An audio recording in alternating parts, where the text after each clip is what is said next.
estem parlant del casal Can Badell de Bigues, un casal de joves, un casal que està previst per a ús públic.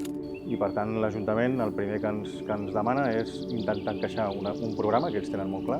Volíem construir un edifici per encabir el casal de joves. Al ser un equipament en funcionament teníem molt clar el que volíem i el que no volíem. Volíem un edifici que fos com molt contingut en quant a superfície i també en quant a despesa. Volem un edifici que fos sostenible i que fos de fàcil manteniment.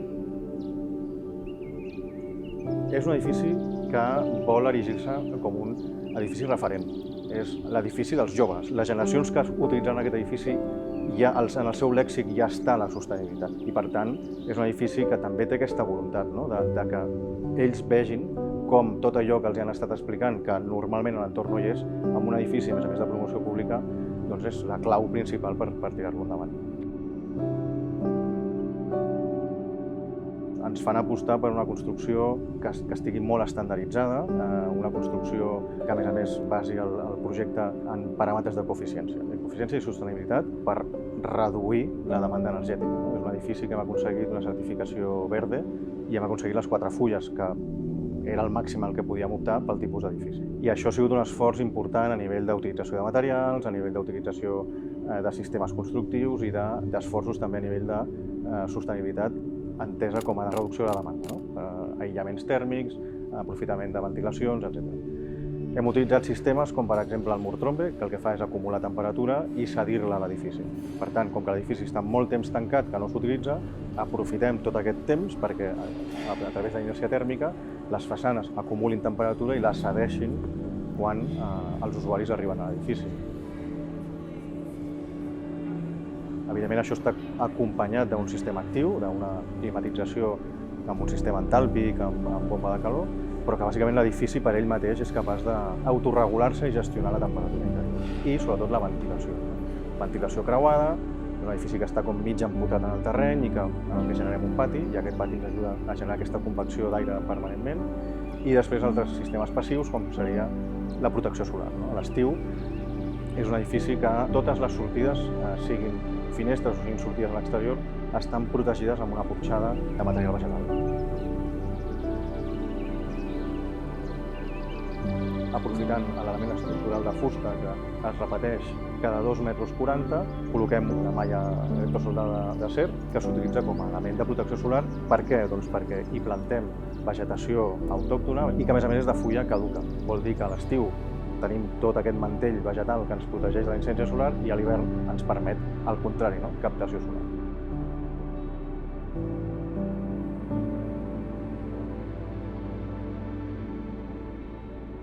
Els materials bàsics són el formigó, la fusta, la ceràmica i la vegetació com a un material més del fet arquitectònic són els materials més naturals possibles. Aquests materials es veuen des del carrer i, per tant, d'alguna manera també l'edifici queda com emmascarat entre el paisatge. L'equipament s'enllaça amb el parc de Can Badell i d'alguna manera és un complement d'aquest parc. I la voluntat era que la configuració d'aquest espai fos molt permeable i molt continu amb els espais lliures del voltant. Han sabut integrar-ho molt dintre el terreny, sense ocupar altres parcs que poderen més fàcils dintre el parc, i han sabut integrar-lo de tal manera que des del carrer no es veu un edifici molt gran i, en canvi, quan hi entres, la gent, les primeres impressions és que dona molt més de sí que la primera impressió de fora. L'espai es configura a partir d'un petit nucli on concentra l'accés i diversifica a 1, 2, 3 espais clau, que són la sala principal, una sala polivalent i després una sala que és la sala com més apartada, a més, i que té sortida i entrada directa des del propi parc. És un projecte que el vam plantejar que tingués molt dinamisme de moviment, però que al mateix temps unes grans portes corredisses, quan estan obertes, ens permeten gaudir de tot l'espai, és un equipament petitet i, per tant, quanta més sensació d'espai millor, però al mateix temps aquestes grans portes corredisses ens permeten donar aquesta flexibilitat d'ús. Al final és un equipament que el que hem de permetre és que al llarg del temps es pugui utilitzar de múltiples maneres que inclús ara no sabem quines són. hi ha una claríssima voluntat de que el propi edifici, el contenidor de l'edifici sigui contenidor de persones, contenidor de diferents tipus d'activitats i inclús contenidor d'elements auxiliars.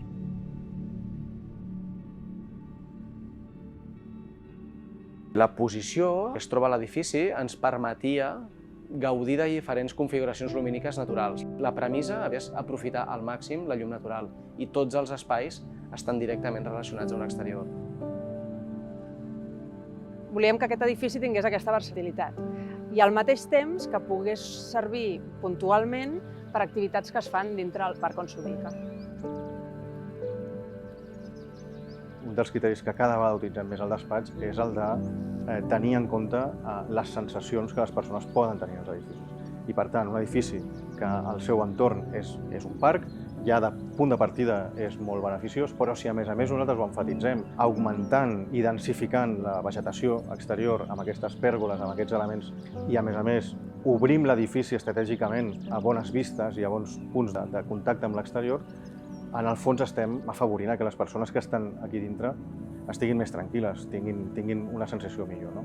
I no només això, sinó també la utilització de materials amb menor elements volàtils. De fet, és un dels paràmetres que després diferents tipus de certificacions ens requereixen, però que nosaltres, com a punt de partida, en els nostres projectes intentem sempre escollir aquells materials que siguin més saludables.